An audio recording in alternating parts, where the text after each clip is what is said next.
All right, in this video, I just want to make a real quick rundown of how I make the scaled 2x4s for the model shed project, in case anyone out there is wondering how I got these tiny little pieces. You can purchase these online from different catalogs. They're going to cost you a fortune. They're pretty easy to make if you've got yourself a table saw and some push sticks and a feather board. Let me show you that real quick here. So I pretty much start with just a standard 2x4.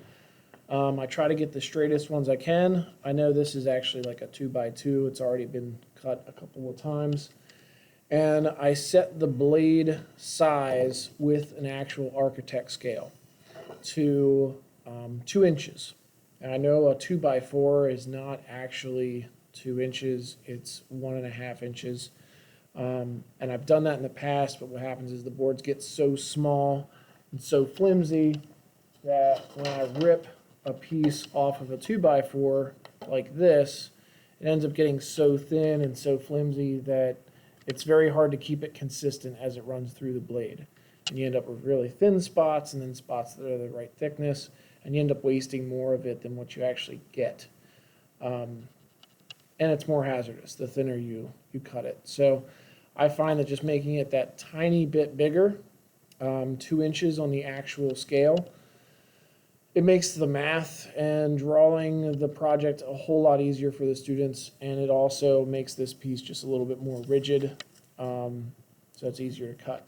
So I raise the blade up, and I just cut a 2x4 into strips like this. The less knots you have in your 2x4, the more successful you're going to be at running a full 8 foot long 2x4 through, and it just makes everything a little bit more efficient and faster. So you want to watch out for knots and stuff like this. Once they're cut into strips like so, I actually take several of them and I stack them together just because it saves a little bit of time as I'm cutting. I know it's not the most preferred method when you're running through a table saw, and most probably won't even recommend doing it. But by using a feather board, I can do this pretty safely. And I'm going to run 4 of these typically together at the same time. So for the subfloor of the shed, the bottom part down here, for the joists, I typically set it to 8 inches, and then we end up using the scrap pieces of this to make the headers for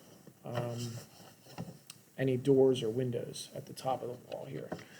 So we set that to 8 inches on the scale using an architect scale, and usually I just cut a little small scrap piece, check it, and I end up getting a piece that looks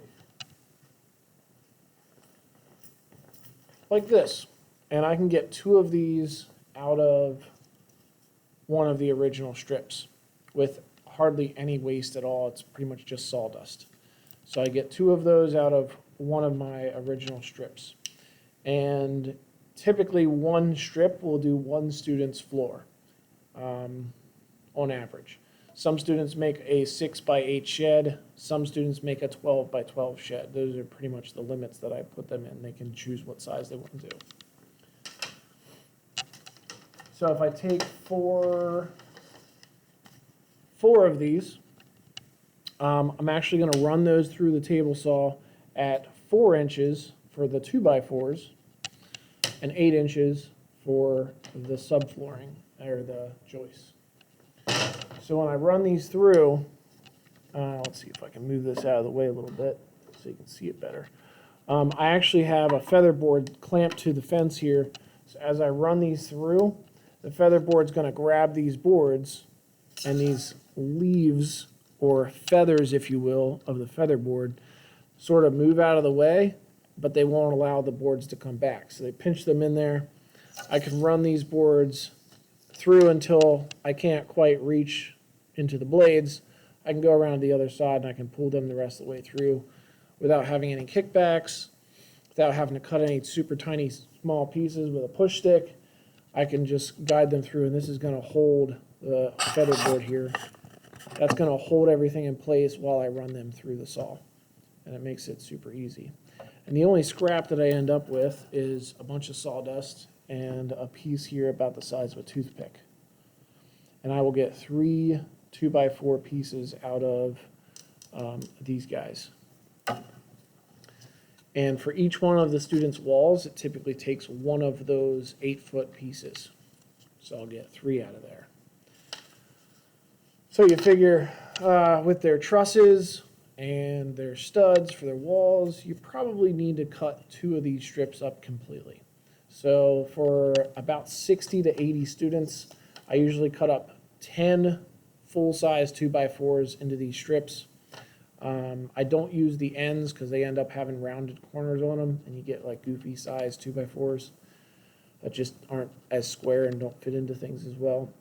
But for the price of 10 2x4s, which 2x4s, you typically run about $2 to $3. This year they're a little more expensive.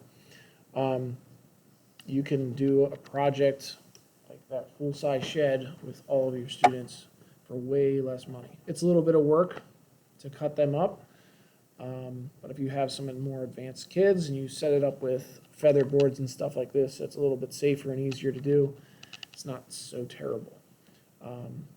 But I would not attempt to do any of this stuff unless you are very experienced using your table saw and you're familiar with all of its features and things, and you have a feather board.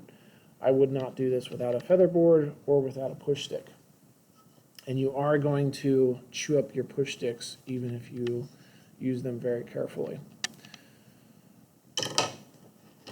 Here's a better example of a chewed up push stick. It's almost, well, I think it's pretty much seen the end of its life. This thing needs to go in the trash. Hopefully that helped you guys out.